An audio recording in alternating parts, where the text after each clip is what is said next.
we're together. We get to worship. And as part of that, we get to give. Pray your blessing upon this offering. We thank you in Jesus' name. Amen. All right. This morning we're in the Old Testament book of Ecclesiastes. Ecclesiastes.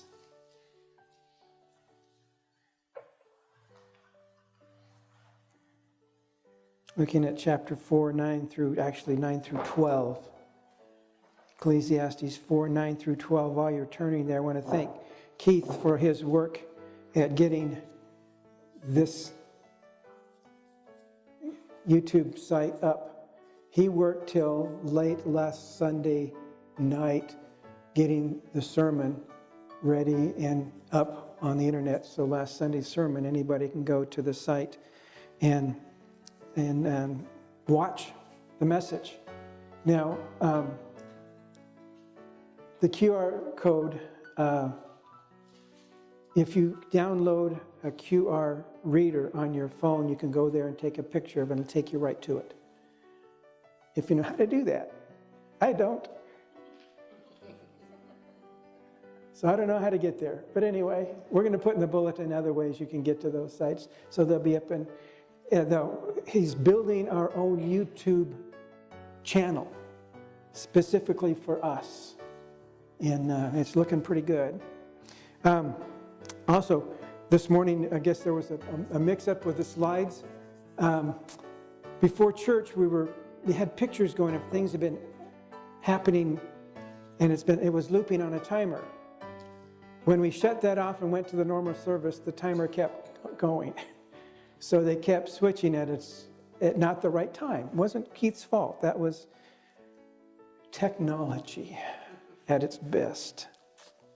All right.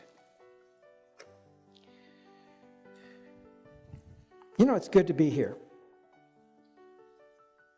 It's good to come together on Sunday morning and worship and fellowship.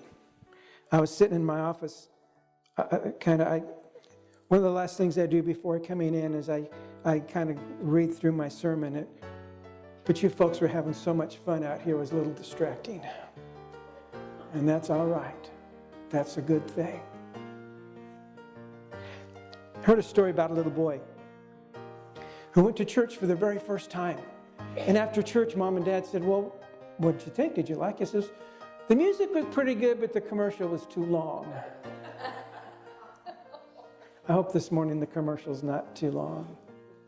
I want to share with you some thoughts about belonging. Belonging. Everyone needs a place to belong. A place that fits you like your favorite pair of jeans. Or a place that's as welcoming as your much-loved recliner at home. That's how we're made. Not to be isolated, but to be together. Experiencing life with others. And yet, America has been called a nation of strangers. Studies tell us 4 out of 10 people experience intense loneliness. Our culture produces people who more closely identify with characters on a weekly TV program than they do their closest neighbors. Everywhere you look, there are signs that people are hungering for fellowship, for community, for a sense of family. Every week, this sweet little old lady goes to the post office and she stands in line and she buys 2 stamps. Well, this particular time, she gets up to the counter and the postal worker tells her, you don't have to stand in line every week to buy stamps. You could go to the machine and buy them in books of 20. And she says, yeah, but the machine doesn't ask me how my arthritis is. People long to be connected. The Bible uses a lot of metaphors to describe the church. And the most persistent one is that of family. In fact, in New Testament times, people called each other brothers and sisters. And in the letter to the church at Ephesus, Paul writes, Now you are not foreigners or strangers any longer, but you are citizens together with God's holy people. You belong to God's family. Maybe there's a spot in the seat there in the pew where you sit that's kind of formed to the shape of your behind. Maybe you're as comfortable in your church family as you are in your own pajamas at home. On the other hand, maybe you have never felt like you really belong anywhere. Maybe you have never known the blessing of being a part of something as big as the family of God. Either way, this morning, I want to share with you something that Solomon wrote about the benefits of belonging in our passage in Ecclesiastes chapter 4, beginning with verse 9. Two are better than one, because they have a good return for their work. If one falls down, his friend can help him up. But pity the man who falls and has no one to help him up. Also, if two lie down together, they will keep warm. But how can one keep warm alone? Though one may be overpowered, two can defend themselves. A cord of 3 strands is not quickly broken. In his unparalleled wisdom, King Solomon says 2 people are better than one. Then he goes on to describe 3 benefits of belonging. First, belonging to a church family provides strength. First one is strength. Let me read from that chapter again, but I want to read the first verse 9 out of New Century Version. I like how it says it. 2 people are better than one because they get more done by working together. You've experienced all that. Solomon had discovered a principle that holds true every time, and one that has lasted throughout time.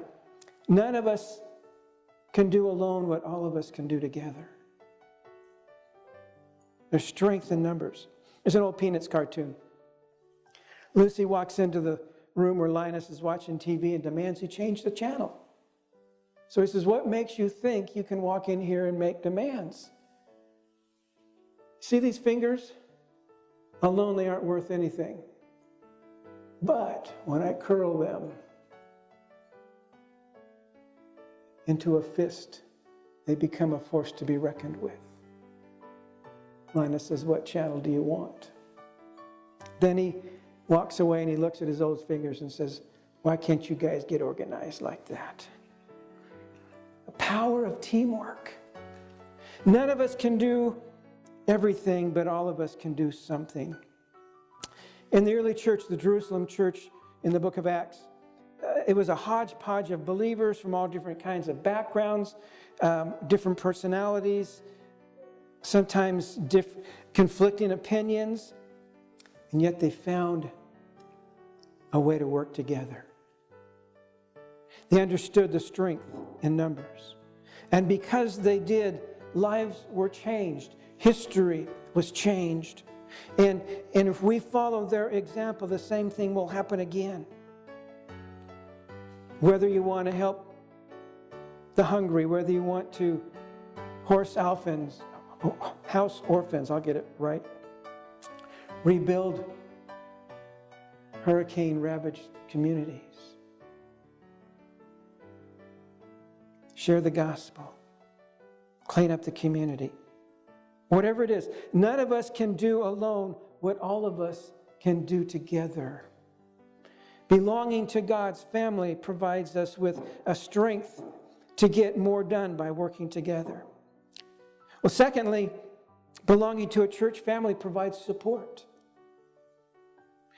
Again, King Solomon put it this way in 9 and 10. 2 are better than one because they have a good return for their work. If one falls down, his friend can help him up. But pity the man who falls and has no one to help him up. You know what it's like to get knocked down? Of course you do. We've all been knocked down. We all have troubles. Reminds me of an army chaplain who had a sign on his door that said, "If you have troubles, come in and tell me about them. If you don't have any troubles, come in anyway and tell me how you do it." Remember Calvin and Hobbes? I love the Calvin and Hobbes cartoons. One morning, Calvin gets up and he dresses in his special clothes for school, and he goes off to school. He sits in a water bubble gum. He gets beat up by a bully. He fails a test, and it rains on him on his way home. And that night in bed, he turns to Hobbes, and he says, Hobbes, some days even my lucky rocket underpants don't help. We've all had days like that, haven't we? Okay.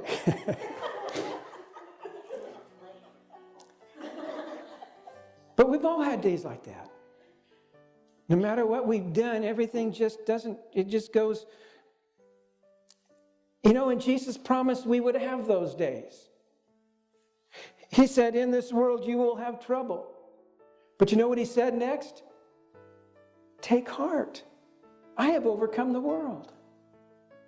Jesus is all about helping people up, isn't he? When Peter tried to walk on the water, he's walking out to Jesus. He takes his eyes off Jesus. He starts to sink like a stone, and Jesus lifts down, raises him up by the hand, and helps him to the boat.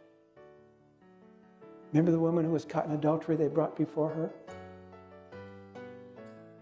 Jesus could have thrown the first stone. He could have kicked her while she was down. What did he do? He reached down a hand, helped her up, and changed her life. Gave her a fresh start. That's what we're supposed to do for one another. The Bible tells us in Galatians 6, verse 2, carry each other's burdens, and in this way you will fulfill the law of Christ. We all have burdens to bear. We all have bad days to endure. And some days even wearing your lucky underpants won't help. But having a church family that cares about you, that is willing to lift you up whenever you fall, that will help. Belonging to God's family provides us with the strength to get more done and the support we need to get through troubled times. But finally, belonging to a church family provides spiritual warmth. Verse 9 says, 2 people are better off than one. Now jumping to 11. For 2 people lying close together can keep each other warm, but how can one be warm alone? Now this is practical advice for a nomadic people living in the desert, but it also serves as a spiritual metaphor. You see, you don't have to live in a tent on the tundra to feel cold and alone. Anytime one of God's children gets separated from the family, our fire starts to go out. Spirits grow cold. The Bible says in Hebrews 10, and let us consider how to stir up one another to love and good works, not neglecting to meet together as is the habit of some, but encouraging one another. One of the most important reasons we come to church on Sunday morning is to encourage each other, to stir each other up. Pastor went to visit a man a member of the church, but hadn't been there for quite a while. And when he got to the man's house, he found him sitting by a fire just staring into the coals. Now the man fully expected the pastor just to lay into him, but he didn't. He grabbed a chair and sat beside him and looking at the coals. Then he took some tongs and he reached in and pulled a coal out and put it by itself. And that ember began to cool off. Pretty soon it turned cold and black. And the man looked at the pastor, who hadn't said a word. He said, I'll be in church Sunday. You see, he understood what Solomon was saying, that the warmth you feel inside your chest as we worship here together are the coals that are being stirred up. That's your passion for Jesus, your love for God, and for people being rekindled. You know, when you first gave your heart to Jesus, he lit a fire in your soul. And belonging to a church family that you worship with, fellowship with, fans the flames and keeps you spiritually warm. Everyone needs a place where they belong, where people smile when you come in and say, see you soon when you leave. Maybe your family's far away. Maybe you're feeling alone. Or maybe you just could use a new friend or two. You see, God doesn't just call us to believe. He calls us to belong. The entire Bible is a story of God building a family that will support, strengthen, and stir one another up for love and good deeds for all eternity. And He created you and me to be a part of that. If you're a believer in need of a place to belong, get connected with a church family. If you've never joined God's family, we need to talk. Come and see me after the service. I'd love to tell you how to become a part of God's family. We're going to stand in a moment and sing our closing hymn. And if I can help you in any way find a place to belong, come and see me after church. I'd say come forward, but I'll be up here playing. Or come and have a seat in the front, and we'll talk right after church. So let's stand together and pray and then sing. Father, thank you for today.